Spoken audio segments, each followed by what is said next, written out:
Hey guys, तो चलो आज हम लोग डीबीएम्स का अपना वीक 10 डिस्कशन स्टार्ट करेंगे। तो जैसे कि आप रिक्वेस्ट आई थी हमारे पास कि आप लोगों को वो चाहिए था कि ग्रेडेड असाइनमेंट्स का एक्सप्लेनेशन आपने रिक्वेस्ट किया था कि दैट वुड बी बेटर। तो मैं ग्रेडेड असाइनमेंट का एक्सप्लेनेशन आपका वीक 10 का यहाँ पे आपको दूंगा। एंड अगर आप लोगों को 1% भी लगता है कि नहीं, you want the explanation of the notes too, if you need anything else, any other resource, then all you need to do is drop a text in the group। ठीक है ना। इसके साथ मैं दो टाइप्स के नोट्स शेयर कर दूंगा, एक मतलब जो proper printed notes and other than that मेरे खुद के नोट्स जो है इसके टॉपिक्स के वो भी मैं शेयर कर दूंगा। किसी को कोई डाउट होता है, कोई इशू है, just drop a text in the group. I guess that's okay then. We'll just start the discussion for the questions of this week 10 graded assignment। then देखो, हमारे फर्स्ट क्वेश्चन में हमें we are given two statements and first statement is a transaction must keep the database consistent during execution, and the second statement is a transaction when starting to execute must see a consistent database। देखो, हमारी अब second जो statement है उसका वो क्या कहती है, a transaction when starting to execute must see a consistent database। this one is definitely correct। and how is that कि देखो, जब हम एक ट्रांजैक्शन कोई हम क्वेरी एग्जीक्यूट करते हैं, कोई ट्रांजैक्शन हमारी स्टार्ट हो रही है, तो डेटाबेस कंसिस्टेंट होना चाहिए। मतलब इससे पहले ये होना चाहिए कि डेटाबेस जो है ना हमारा, उसमें डेटा कंसिस्टेंट होना चाहिए। It should not be like 2 seconds before the transaction occurs database is something else, और 1 सेकंड जस्ट पहले it is something else. Database should be consistent before the transaction throughout. Then ये तो statement हमारी definitely सही कि उससे पहले तो कंसिस्टेंट होनी चाहिए database. But a transaction must keep the database consistent during execution, ये फर्स्ट स्टेटमेंट जो हमारी, ये हमारी रॉन्ग हो जाएगी। एंड हाउ इज दैट, एक बार बताओ, कोई ट्रांजैक्शन हो रही है, कि मतलब हम वही है ना, मीनिंग ही उसका वो है कि हम कोई चेंज परफॉर्म कर रहे हैं अपने डेटाबेस में। एंड अगर हम चेंज परफॉर्म कर रहे हैं डेटाबेस में तो उस किसी ट्रांजैक्शन के थ्रू, तो जब हम वो ट्रांजैक्शन एग्जीक्यूट करेंगे database can not be consistent. That's why हमारी फर्स्ट स्टेटमेंट जो होगी यहाँ पे रॉन्ग हो जाएगी। तो इसमें जो ऑप्शन होगा फर्स्ट स्टेटमेंट इज रॉन्ग। ये जिस स्टूडेंट का है उसने यहाँ पे गलत ऑप्शन सेलेक्ट किया, आप नीचे आंसर भी देख सकते हैं, फर्स्ट स्टेटमेंट इज रॉन्ग। ठीक है, अब हम देखते हैं अपना नेक्स्ट क्वेश्चन एक बार। तो ये हमारा फर्स्ट क्वेश्चन आएगा, सबको समझ आ ही गया होगा, मैंने एक बार दोनों पॉइंट्स क्लियरली समझा दिए हैं। स्टिल अगर किसी को कोई डाउट रहता है, कोई इशू है, then just you can ask it. अब आता है हमारा second question, which of the following methods always ensures deadlock free schedules? Timestamp ordering, two-phase logging, rigorous two-phase logging, tree protocol, partial ordering। अब यहाँ पे हमारा पार्शियल करेक्ट था, एक स्कोर था, because tree protocol is definitely correct, but answer एक और था। अब हमें देखना है डेडलॉक फ्री शेड्यूल कहाँ रहता है। टाइम स्टैम्प ऑर्डरिंग, देखो अगर हमारे हर उस पे क्या कहते हैं, टाइम स्टैम्प ऑर्डरिंग का मतलब क्या है, हमारे हर जो हमारा प्रोग्राम है जो रिसोर्स को वो कर रहा है, रिक्वेस्ट कर रहा है, हर प्रोग्राम पे वो होगा, एक पर्टिकुलर टाइम स्टैम्प होगा, या फिर एक रिसोर्स पे पर्टिकुलर टाइम स्टैम्प होगा, that it will be free at that point, और द फंक्शन और the I guess that particular program needs the resource at that particular time. तो अगर हम टाइम स्टैम्प्स के अकॉर्डिंग प्रॉपर ऑर्डरिंग रखेंगे कि हमें इस टाइम पे इस प्रोग्राम को रिसोर्स देनी है, नेक्स्ट टाइम पे नेक्स्ट प्रोग्राम को देनी है, देन कोई इशू आएगा ही नहीं हमारे, क्योंकि पर्टिकुलर हमारे टाइम स्टैम्प्स अलॉटेड होंगे, उनके अकॉर्डिंग ही वर्क करेगा। तो जिससे जिस टाइम स्टैम्प अलॉटेड है तभी रिसोर्स मिलेगी, और रिसोर्स में वो उस टाइम स्टैम्प पे तभी मिलेगी ना, क्योंकि उससे पहले पे वो फ्री हो गई होगी, तभी हमने वो टाइम स्टैम्प उसको दिया है, उस प्रोग्राम को, उस रिसोर्स के लिए। That's why time stamp ordering will definitely ensure a deadlock free schedule, उसमें कोई इशू आएगा ही नहीं। देन आता है टू फेज लॉकिंग।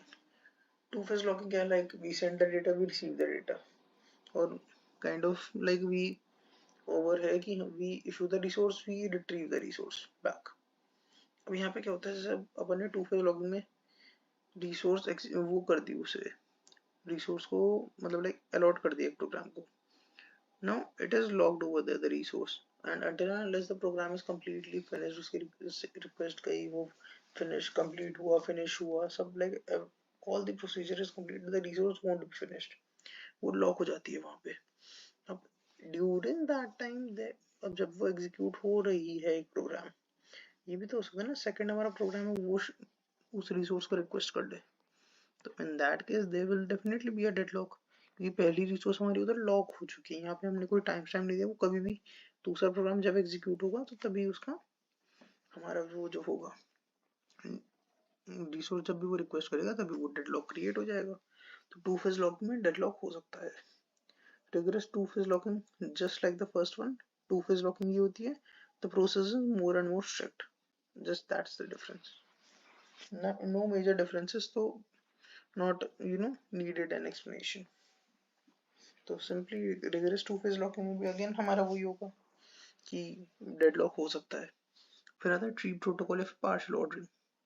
अब देखो पार्शियल ऑर्डरिंग में क्या होता है, हम पर्टिकुलर ऑर्डर्स उन्हें गिवन होते हैं हमारे प्रोग्राम्स को, कि लाइक फर्स्ट सबसे पहले ये प्रोग्राम होगा P1, then P3, then P2, then P4, सबका एक पर्टिकुलर ऑर्डर है। एंड जब वो ऑर्डर में एग्जीक्यूट होंगे, then like P1 is executed first, तो वो एग्जीक्यूट हो रहा है, उसे रिसोर्स अलॉट हुई, but as it gets free then P2 हमारा एग्जीक्यूट होगा ना, and P1 gets free, then that means the resource that it occupies gets free, तो वाला इशू ही हमारे यहाँ पे ओवर हो जाता है। तो डेफिनेटली ट्री प्रोटोकॉल या पार्शियल ऑर्डरिंग भी हमारा डेडलॉक फ्री शेड्यूल इंश्योर करेगा। तो ओवर है दो हमारे ऑप्शंस करेक्ट है, टाइम स्टैम्प ऑर्डरिंग और ट्री प्रोटोकॉल या फिर पार्शियल ऑर्डरिंग।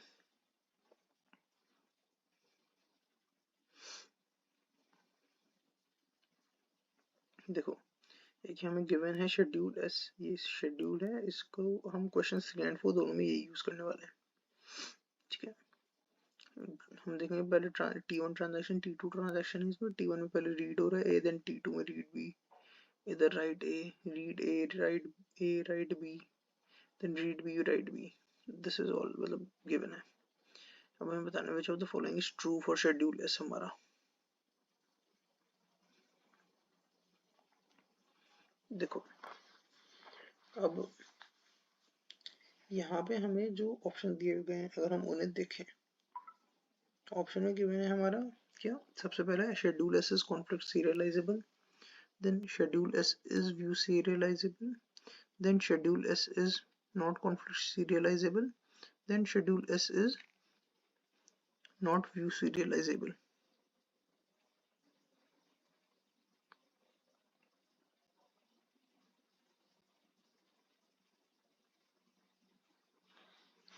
देखो हम सबसे पहले व्यू सीरियलाइजेबिलिटी देखते हैं। व्यू सीरियलाइजेबिलिटी की मतलब जो रिक्वायरमेंट होते हैं हमारे की शेड्यूल ताकि व्यू सीरियलाइजेबल हो, उसका क्या रिक्वायरमेंट है, सबसे पहला same type of transaction should, मतलब ऐसा दोनों हमारे जो शेड्यूल्स हैं, अगर हम दो शेड्यूल्स को कंपेयर करेंगे यहाँ पे तो अलग बात है, हम यहाँ दो ट्रांजैक्शंस में कंपेयर करेंगे तो वही बात है कि दोनों में सेम ऑपरेशन हमारा परफॉर्म होना चाहिए सिंगल टाइम पे। ठीक है, सेकेंडली ऐसा नहीं होना चाहिए ना कि एक में रीड हो रहा है दूसरे में राइट हो गया डायरेक्टली वो, एंड जब तक मतलब ऐसा पहले में राइट, पहले में रीड हुआ है, इतने में अगले में राइट हो गया, ऑपरेशन हमारा राइट हो गया वो program, then that's also not okay ना। तो हम देखेंगे यहाँ पे क्या क्या हमारे आंसर होंगे। तो व्यू सीरियलाइजेबल हम देखेंगे यहाँ पे है या नहीं है।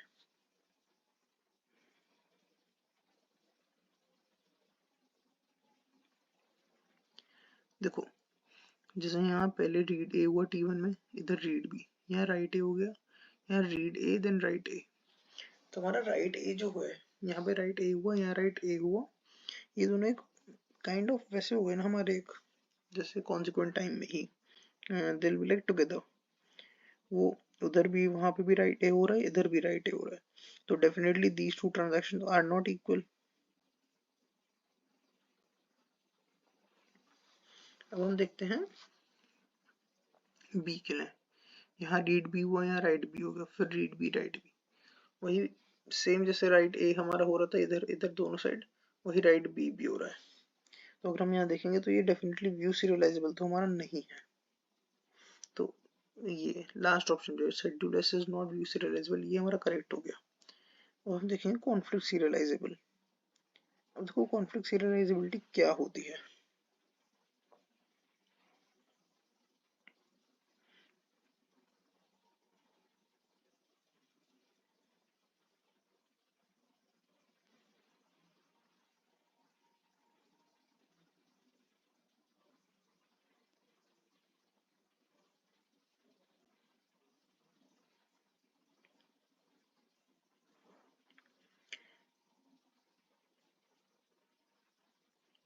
देखो कॉन्फ्लिक्ट जो होता है हमारा, अगर हम देखेंगे दो ट्रांजैक्शंस में कब अकर करता है, किन कंडीशन में।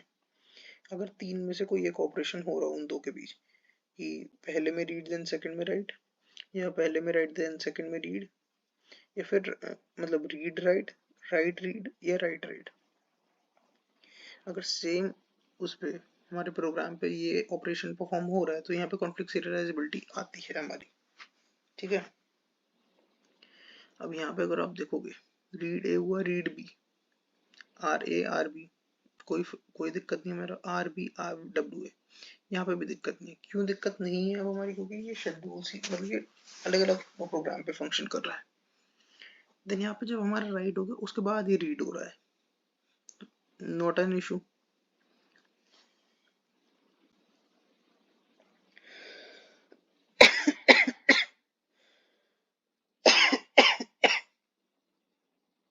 Just a minute guys.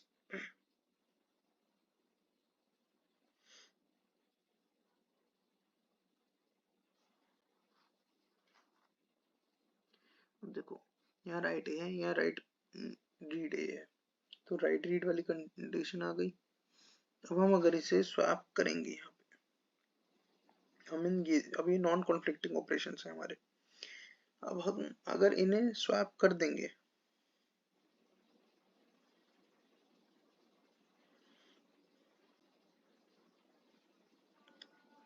Swap करें इसमें ना करें, हमारा मतलब स्वैप करने का तो पॉइंट ही नहीं है, बट द पॉइंट इज यहाँ पे हमारा फर्स्ट में राइट हो रहा है देन रीड हो रहा है। ये एक बार फर्स्ट का प्रोसेस खत्म हो गया देन सेकंड में हो रहा है, तो कॉन्फ्लिक्ट हो ही नहीं रहा हमारे ना, इधर नॉन कॉन्फ्लिक्टिंग हो गया।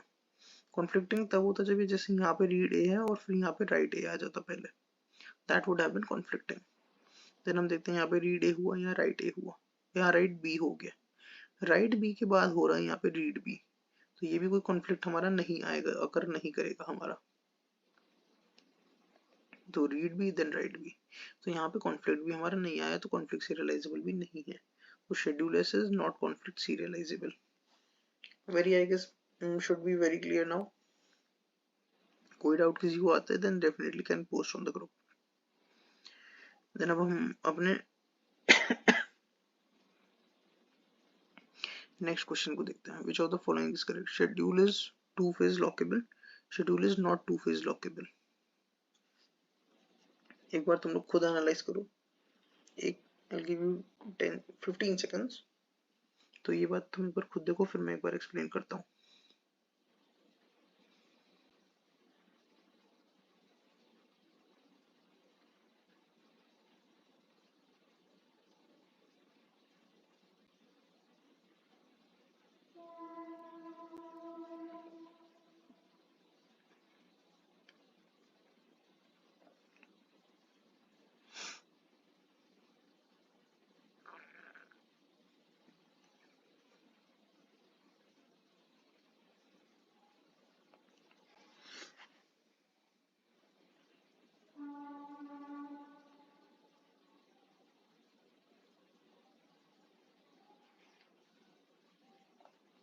अब देखो यहाँ पे हमारे जैसे कॉन्फ्लिक्ट सीरियलाइजेबल बिकॉज ये नहीं है, तो वो जो हमारे कॉन्फ्लिक्टिंग ऑपरेशन है यहाँ पे है ही नहीं, मतलब अगर कॉन्फ्लिक्टिंग ऑपरेशन नहीं है तो आप लॉक करेंगे, अगर आप लॉक करोगे भी then there isn't any issue, if I am sorry, अगर आप लॉक नहीं करोगे तो भी इशू नहीं, बिकॉज पहले में राइट हो गया उसके बाद इसमें रीड हो रहा है।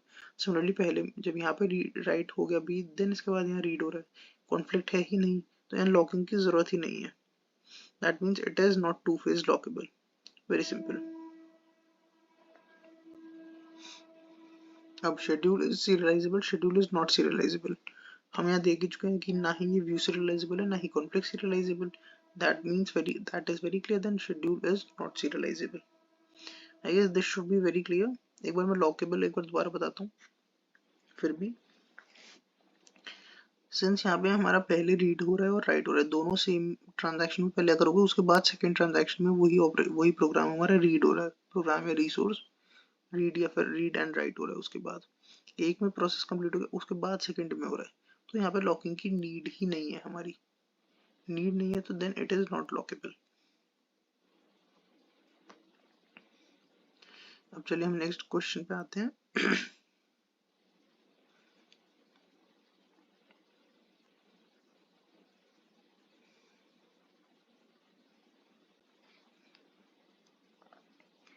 for schedule S, answer the given question that this.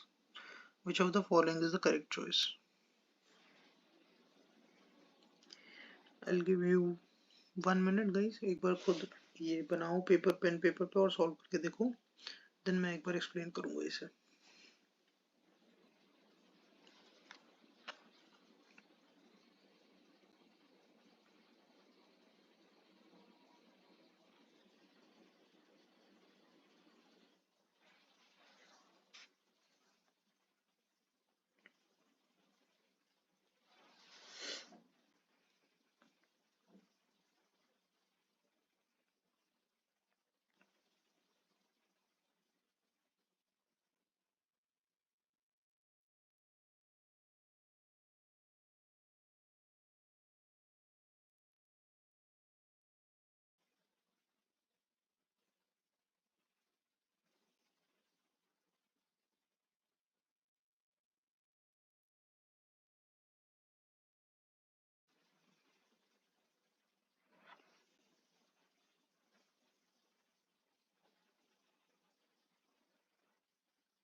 चलो गाइस, आई गेस तुमने एनालिसिस कर ही लिया होगा इसे. अब एक बार सिंपली से देखते हैं हम क्वेश्चन को. अगर तुमने इन्हें अलग अलग ट्रांजैक्शंस पे इस पूरे शेड्यूल को बना लिया होगा, तुम देखोगे काफी स्टार्टिंग में ही तुम्हें दिख जाएगा कि कहाँ पे हमारा जो हो रहा है कॉन्फ्लिक्ट आ रहा है. हमारा और कुछ नहीं, तुम सबसे पहले देखो y एलिमेंट. तुम्हारा w1y दिया हुआ है, देन उसके जस्ट नेक्स्ट स्टेप जो है r2y. That means t1 transaction में y राइट हो रहा है एंड सेम टाइम पे t2 ट्रांजैक्शन में हमारा जो है y रीड हो रहा है. सिंस बिकॉज वो सेम टाइम पे तो हमारा राइट रीड कॉन्फ्लिक्ट आ गया y के ऊपर यहाँ पे बहुत इजीली t1 एंड t2 के बीच. सिमिलरली सेम टाइम पे जब w1y हो रहा है उसके जस्ट बाद w3y भी है, सेम टाइम पे वो राइट हो रहा है दोनों में, t1 में भी t3 में भी. तो अब राइट राइट कॉन्फ्लिक्ट भी आ गए यहाँ पे. इस तरीके से हम देखेंगे हमारा y पे डायरेक्टली हमें कॉन्फ्लिक्ट्स दिख रहे हैं. Right read write right and read write दिखेगा भी आपको t2 एंड t3 में. जब r2y एंड w3y है उसमें रीड राइट कॉन्फ्लिक्ट भी आ गया. तो इससे बहुत सिंपल है कि ये शेड्यूल तो कॉन्फ्लिक्ट सीरियलाइजेबल है. तुम्हारा पहला ऑप्शन नॉट कॉन्फ्लिक्ट सीरियलाइजेबल गलत हो गया. Second option is not serialisable, conflicts हैं तो कॉन्फ्लिक्ट सीरियलाइजेबल है, तो ये ऑप्शन भी गलत है. और third option schedule is neither view nor conflict serialisable, ये भी हमारा ऑप्शन गलत है. क्यों? क्योंकि कॉन्फ्लिक्ट सीरियलाइजेबल ये है. तो पहले तीन ऑप्शन गलत हो गए, हमारा सही आंसर होगा यहाँ पे none of the above. And आपको दिख ही रहा है हमारा आंसर जो है नन ऑफ द अबव यहाँ पे सही है गिवन.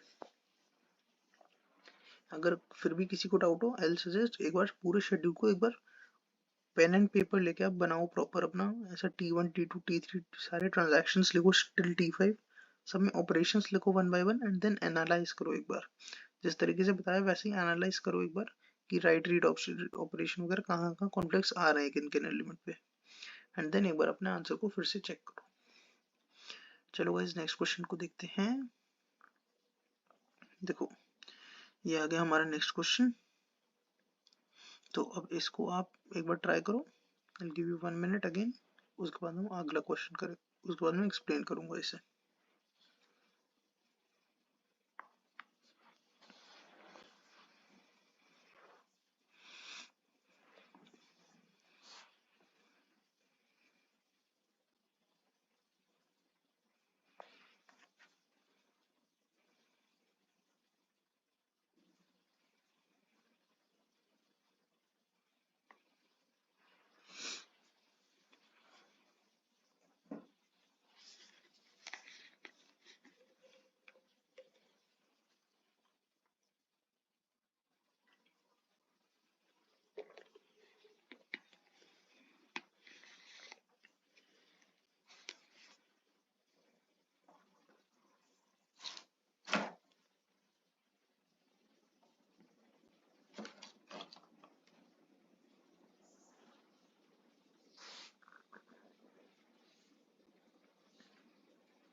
चलो गाइस, आई गेस अभी तक आपने एनालाइज कर लिया होगा क्वेश्चन और ट्राई कर लिया होगा। अब एक बार हम ये 6th वाला क्वेश्चन देखेंगे, आंसर इसका अपना ट्राई करते हैं। सबसे पहले अगर हमें इसमें हमें ये चेक करना, हमें बताना है what is the number of serial schedules. Serial schedules निकालने के लिए हमें सबसे पहले इसमें कॉन्फ्लिक्ट्स आइडेंटिफाई करने पड़ेंगे, कौन कौन से कॉन्फ्लिक्ट्स हैं।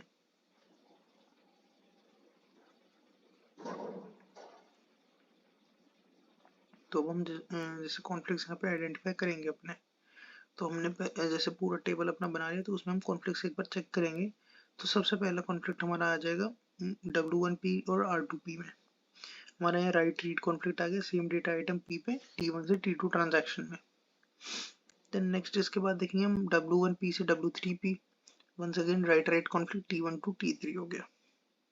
इसके नेक्स्ट जो है हमारा W3P R4P, write read conflict on T3 to T4। Then same W3P to W5P, write write conflict आ गया वो हमारा T3 टू T5। कॉन्फ्लिक्ट्स आपने एक बार पढ़ लिए थे, राइट रीड रीड राइट और राइट राइट, तो आई डोंट थिंक वो आपको अलग से दोबारा एक्सप्लेन करने की जरूरत है। कोई डाउट रहता है once again you can ask.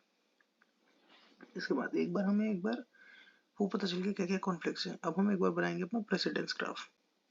Precedence graph में क्या आएगा, कॉन्फ्लिक्ट्स हमने क्या क्या आइडेंटिफाई करे थे, T1 to T2, T1 to T3, next T3 to T4 and then T3 to T5।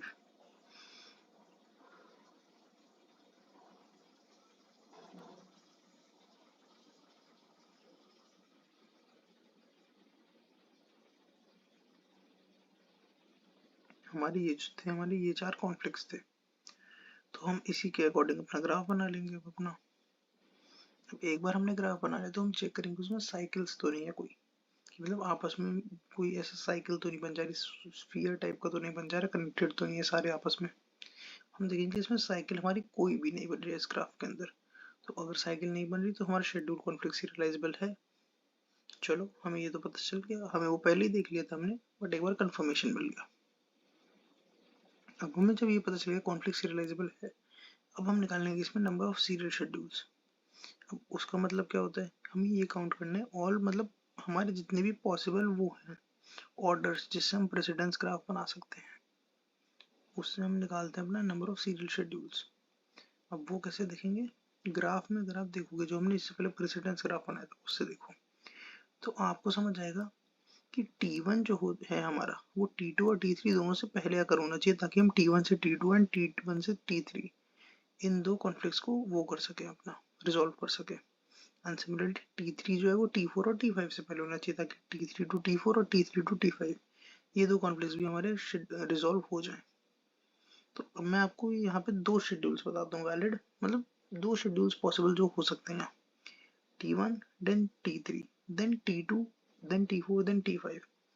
वही चीज़ है, हमारा T1 होना चाहिए T2 T3 से पहले, वो हो गया हमारा।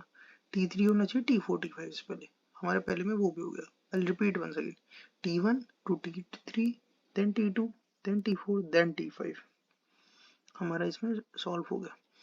अब यहाँ पे एक और शेड्यूल बन सकता है, वो क्या है, T1 से T3 फिर T2, अभी तक सेम है, देन T5 देन T4। हमने लास्ट में T4 T5 किया था पहले, यहाँ पे हमने उल्टा कर दिया इन्हें। अभी भी सेम है, T1 वाली कंडीशन फुलफिल हो गई, T3 वाली भी। तो हमारे यहाँ पे दो वैलिड शेड्यूल्स आ गए, सीरियल शेड्यूल्स। तो आंसर यहाँ पे हमारा 2 होगा 6th क्वेश्चन में। आप आंसर देखोगे आंसर 2 ही गिवन है हमारा। एक बार इसका वो देख लो। अब हम नेक्स्ट क्वेश्चन देखेंगे, क्वेश्चन 7। इसमें फिगर गिवन है और आपको इसमें से बताना है। एक बार आप खुद ट्राई करिए, I give you 1 minute, then उसके बाद मैं एक्सप्लेन करूंगा।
चलो गाइस अब एक बार इस क्वेश्चन को देखते हैं।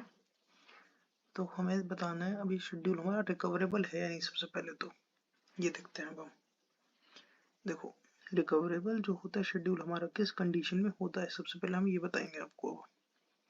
रिकवरेबल तब होता है जैसे मान लो मेरी ट्रांजैक्शन है यहाँ पे T2 ने एक हमारा डेटा रीड की, डेटा वैल्यू जो कि हमारा T1 ने राइट की थी, ठीक है। बट T1 ने राइट करने के जस्ट बाद कमिट नहीं करी, ठीक है, और T2 ने उसे रीड कर लिया। अगर T2 ने रीड किया बिफोर T1 कमिट्स, देन हमारा शेड्यूल जो होगा रिकवरेबल होगा। यहाँ पे ये जो होता है हमारा रिकवरेबल शेड्यूल, ये ऐसे मतलब ये डिपेंडेंट, ये वो करता है इंश्योर कि हमारी कोई सी भी ऐसे अनकमिटेड ट्रांजैक्शन है, जैसे T1 की है यहाँ पे राइट ए की, तो वो डिपेंड ना करे, मतलब कमिटेड ट्रांजैक्शन है अगर, तो अनकमिटेड पे डिपेंड ना करे। जैसे T1 में हमारा कमिट हुआ है वो, तो T3 T1 पे हमारा डिपेंड ना करे, या फिर T1 जो है हमारा T2 के रीड पे या फिर T3 के आगे पे डिपेंड ना करे। रिकवरेबल से हमारा ये इंश्योर होता है। अब हम यहाँ देखेंगे, हमें ये पता चलेगा ट्रांजैक्शन रिकवरेबल है, तो हमारा जो डी ऑप्शन है, डी तो यहाँ पे हमारा रिमूव हो गया। अब हम देखेंगे फर्स्ट टू ऑप्शंस में कि कैस्केडिंग है या कैस्केडलेस है, ठीक है। कैस्केडिंग किस कंडीशन में होता है हमारा, कैस्केडिंग तब होगा कि मतलब ऐसा जब एक ट्रांजैक्शन के फेलियर की वजह से आगे काफी सारी ट्रांजैक्शन को रोल बैक करना पड़ जाए हमें। जैसे कि T1 में राइट हुआ है पर कमिट नहीं हुआ, तो अगर ये ट्रांजैक्शन T1 की फेल होती है विदाउट ऑफ कमिट के बिना, तो T2 अफेक्ट हो गई हमारी, तो T2 को रीड को भी रोल बैक करना पड़ेगा क्योंकि कमिट नहीं हुआ है चेंज। या फिर कमिट हो गया तो फिर अलग बात है, तो भी हमें T1 T2 को रोल बैक करना पड़ेगा क्योंकि वैल्यू अलग है।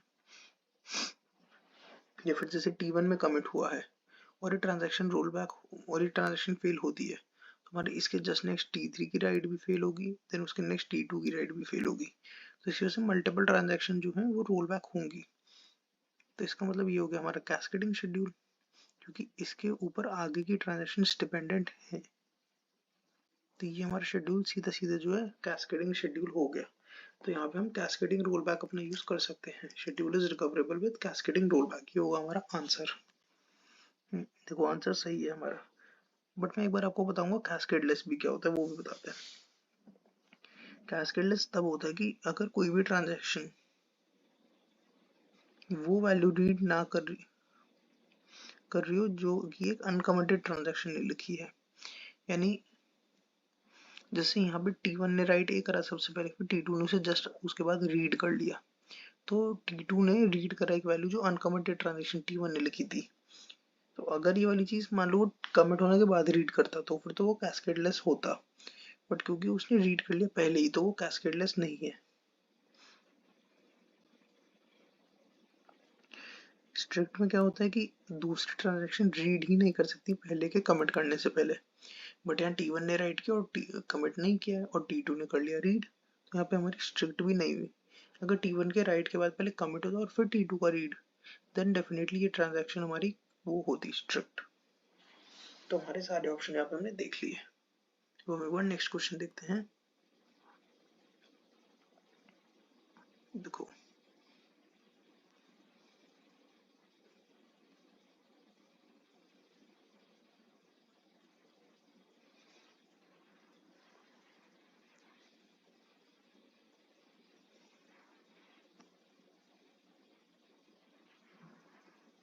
एक बार इस क्वेश्चन को खुद देखो, फिर हम लोग एक्सप्लेन करेंगे। फिर हम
तो चलो अब हम क्वेश्चन 8 देखेंगे गाइस। क्वेश्चन 8 में पहले हमारा ट्रांजैक्शन गिवन है, ऑपरेशन उसमें पहले रीड किया ए को, उसमें से हमने ए में से 1000 कार्टन अपने माइनस कर लिए, फिर हाउस ए टू बी जो हमें ट्रांसफर करना, ए में से माइनस करे और फिर ए को कर दिया राइट।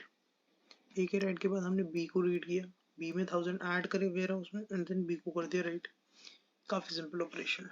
अब हम एक एक करके ऑप्शंस को एनालाइज करेंगे। हमारा फर्स्ट ऑप्शन है database must be always consistent just after step 3 but before step 5। ये जो है अब हमारा डेटाबेस जो है हमेशा इसमें लिखा है ऑलवेज कंसिस्टेंट, बट यहाँ पे हमारी दिक्कत क्या है, स्टेप 3 के बाद हमारा सिर्फ ए अपडेट हुआ है, अभी हमारा अभी तक बी अपडेट नहीं हुआ है, बी में कोई वैल्यू चेंज नहीं हुआ है स्टेप 5 से पहले। तो अगर हम इसे ऑलवेज कंसिस्टेंट करेंगे तो स्टेप 5 में मतलब जो बी वाली वैल्यू है वो चेंज ही नहीं हो पाएगी, तो इसलिए वो टेम्परेली ही इनकंसिस्टेंट रह सकता है डेटाबेस। तो इसलिए हमारा पहला ऑप्शन तो यहाँ पे देखो गलत हो गया। Same with second option must be always consistent just after step 4 but before step 6। तो देखो आफ्टर स्टेप 4 डेफिनेटली बी में हमारा चेंज हुआ कि बी में बी प्लस 1000 हो गया, बट बिफोर स्टेप 6 हमारा बिफोर स्टेप 6 हमारा बी का डेटा तो राइट हुआ ही नहीं है ना कि बी चेंज हुआ है। तो अगर हम उससे पहले ही इसे ऑलवेज कंसिस्टेंट देखेंगे तो फिर वो ये बी की वैल्यू हमारी चेंज ही नहीं होगी, बी में 1000 ऐड ही नहीं होगा क्योंकि राइट ही नहीं हुआ है वो चेंज। तो हमारा ये ऑप्शन भी हमारा गलत है। तो इसका मतलब दोनों ही टाइम पे हमारा टेम्परेली इनकंसिस्टेंट होना चाहिए, जैसा कि गिवन है हमारा ऑप्शन 3 एंड ऑप्शन 4 में, temporarily inconsistent after 3 but 5 before 5 and similarly after 4 but before 6। ये दोनों हमारा ऑप्शन हो गए हमारे सही हो गए। अब लास्ट ऑप्शन जो है database has to be consistent throughout the transaction due to ACID properties, ये हमारा गलत है क्योंकि एसिड प्रॉपर्टीज देखो अगर हमने देखी है ना वो सिर्फ बिगिनिंग में अप्लाई होती हैं और एंड में ट्रांजैक्शन के, हमें बीच में पूरे टाइम एसिड प्रॉपर्टीज अप्लाई नहीं करनी होती, just starting at the ending, इन दो टाइम्स हमारी एसिड प्रॉपर्टीज अप्लाई होती हैं।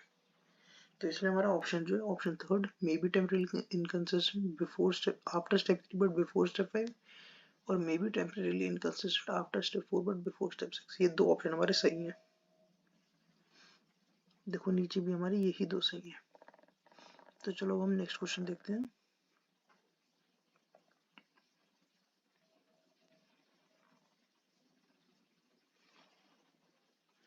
एक बार इसे तुम लोग देखो, I will give you 1 minute, उसके बाद मैं एक्सप्लेन करूंगा।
देखो अब हमें इसमें ये देखना है कि कौन सा हमारा ट्रांजैक्शन जो है वो डेडलॉक फ्री है। डेडलॉक फ्री है तो मतलब हमें सबसे पहले ये देखना है कि सर्कुलर वेट बिल्कुल नहीं होना चाहिए, बट सबसे पहले हम सर्कुलर वेट से लोग वो करते हैं कि मतलब एनालाइज करते हैं तो नहीं। तो अगर फर्स्ट ऑप्शन देखोगे अब हमें सीधा सीधा सर्कुलर वेट का अपना दिख रहा है नहीं दिख रहा है चेक करो।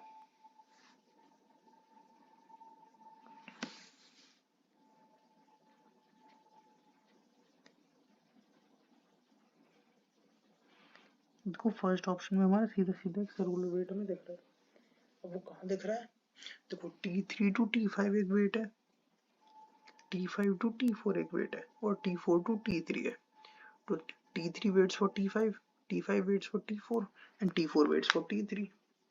तो एट दी एंड 3 से 5 वेट है, 5 से 4 है, 4 से 3 वेट है। तो ये एक सर्कुलर वेट हो गया हमारा सर्कुलर वेट साइकिल। तो कोई फायदा ही नहीं बचा हमारा।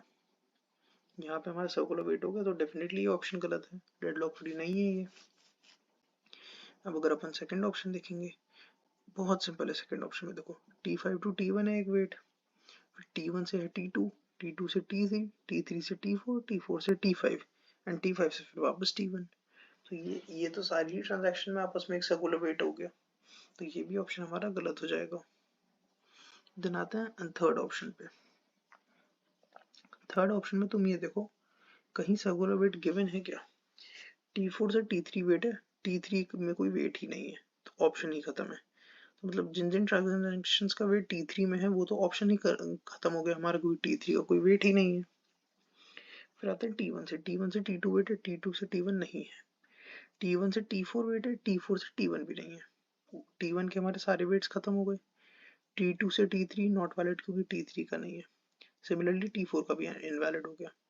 अब T5 से T2 देखेंगे, T2 का T5 पे कोई वेट ही नहीं है। सिमिलरली T5 से T4 में भी कोई वेट हमारा एक्चुअल में अपोजिट नहीं है। तो यहाँ पे हमारे इसमें कोई भी एक सर्कुलर वेट नहीं है। तो थर्ड ऑप्शन जो हो गया हमारा डेफिनेटली सही है। अब आते हैं लास्ट ऑप्शन पे। लास्ट ऑप्शन पे तुम देखो T4 टू T5 एक हमारा वेट गिवन है, और T5 टू T4 इन दोनों ट्रांजैक्शन में आपस में ही एक सर्कुलर वेट हमारा गिवन है। तो इसमें भी सर्कुलर वेट है, तो ये भी ऑप्शन गलत है। तो हमारा सही ऑप्शन है option number 3 as it is given. अब हमारा एक लास्ट क्वेश्चन बचा है गाइस, बस हम इसे देखेंगे एंड देन हमारा ये वाला लेक्चर एंड होगा। हमें देखना है करेक्ट आउटपुट क्या आएगा हमारे इससे, हमारा इन क्वेरीज से। देखो सबसे पहले हमने सेव पॉइंट SP1, हमने बस ये एक अपना सेव पॉइंट खोला, तब हमारी टेबल ये थी। Update employ set E name equal to Jenny where EID equal to E06। E06 में जहाँ जोई था, जोई की जगह हमने कर दिया जेनी। ये हो गया चेंज, हमने कमिट कर दिया इसके जस्ट बाद, ट्रांजैक्शन का हमें ये चेंज हो गया परमानेंट, और सेव पॉइंट क्रिएट कर दिया। मतलब ये अब हमारा एक्चुअल में रहेगा। अब हमने इसमें से डिलीट किया EID E02, यानी रहना वाली आईडी हमने कर दी डिलीट। तो हमारे पास E013466 अपडेटेड जेनी वाली बची है। अब सेव पॉइंट SP3 आ गया हमारा। ठीक है, इस ट्रांजैक्शन में चेंज करो, SP3 कर दिया चेंज सेव। अब हमें यहाँ पे क्या करना है कि update employ set E name Rahna where EID equal to E04। EID E04 में है हमारा आर्थर, आर्थर की जगह हमने यहाँ पे चेंज कर दिया रहना। तो जो हमारे यहाँ पे आंसर बचेगा अपडेट करने के बाद, हमें क्या क्या बचेगा, E01 Arthur, E03 Meena, E04 रहना और E06 जेनी। तो अब हमारा इसके बाद हमने लास्ट में क्या किया, रोल बैक टू SP1।